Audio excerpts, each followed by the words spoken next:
क्या बात है, देखे ना टेक्नोलॉजी का कैसा इस्तेमाल कर रहे हैं लोग।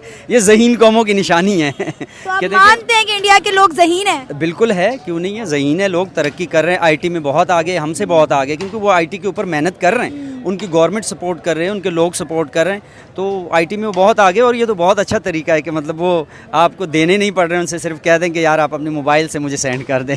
आउटस्टैंडिंग है ये, जैसे हमारे लिए लेसन है। जो लोग अभी तक जिनको नॉलेज नहीं है या जिनको अवेयरनेस नहीं है, उनके लिए बहुत बड़ा ये लेसन है। आपको लगता है कि इंडिया के भिखारी पाकिस्तानियों से ज़्यादा अवेयर हैं और उन्हें ज़्यादा पता है कि डिजिटल तरीके कैसे यूज़ करने हैं अपना पर्पस के लिए? जी, अगर इस वीडियो को अगर कोई बंदा देखे तो मैं समझता हूँ कि वो हमारे से बहुत आगे हैं, मांगने में भी हमारे से आगे हैं। इंडिया में एक भिखारी है, वो ये चीज़ कर रहा है, तो हम इस मामले में इंडिया से टेक्नोलॉजी में, आईटी में बहुत पीछे हैं। अब आप देखें कि वहाँ के बेकारियों को भी कितना नॉलेज है इसके बारे में। मतलब आप सोच सकते हैं कि वहाँ का यूथ जो है, वहाँ की यंग नौजवान जो है, वो कितने ज़्यादा एजुकेटेड होंगे। टेक्नोलॉजी वक्त की ज़रूरत है, बिल्कुल। शऊर जो है ना, ये कुदरत का एक तोहफ़ा है, एक इनाम है, अल्लाह पाक जिसको अता कर दे। लाशऊरी में इंसान बहुत बर्बाद हो जाता है, बहुत पीछे चला जाता है, बहुत गुमराह हो जाता है, लेकिन टेक्नोलॉजी और शऊर बहुत ज़रूरी है। तो हमारे पास टेक्नोलॉजी होनी चाहिए, हमें वक्त के साथ चलना चाहिए, दुनिया का मुकाबला करना चाहिए।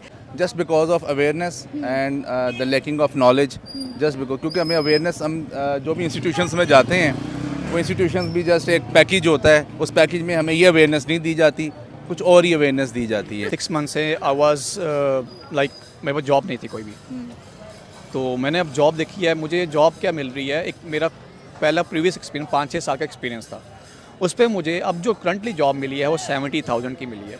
यही अगर आप मैं दुबई में था, वहाँ पे एक इंजीनियर की वर्थ है, इंडिया में तो वर्थ है। डिजिटल बैगर की बात की, हमारे पास इंटरनेशनल बैगर है, आपको पता है कितना बड़ा बैगर हमारा है, और वो जाके लोगों से मांगता रहता है कि मैं मांगने नहीं आया हूँ। उसके बावजूद भी हमारे बैगर्स में इतनी अवेयरनेस नहीं आई जितनी इंडिया के बैगर्स में आ गई है। ये पढ़े लिखे नहीं है ना, वो पढ़े लिखे बैगर्स है, ये पढ़े लिखे नहीं है, ये पढ़े लिखे जाहिल। जय हिंद।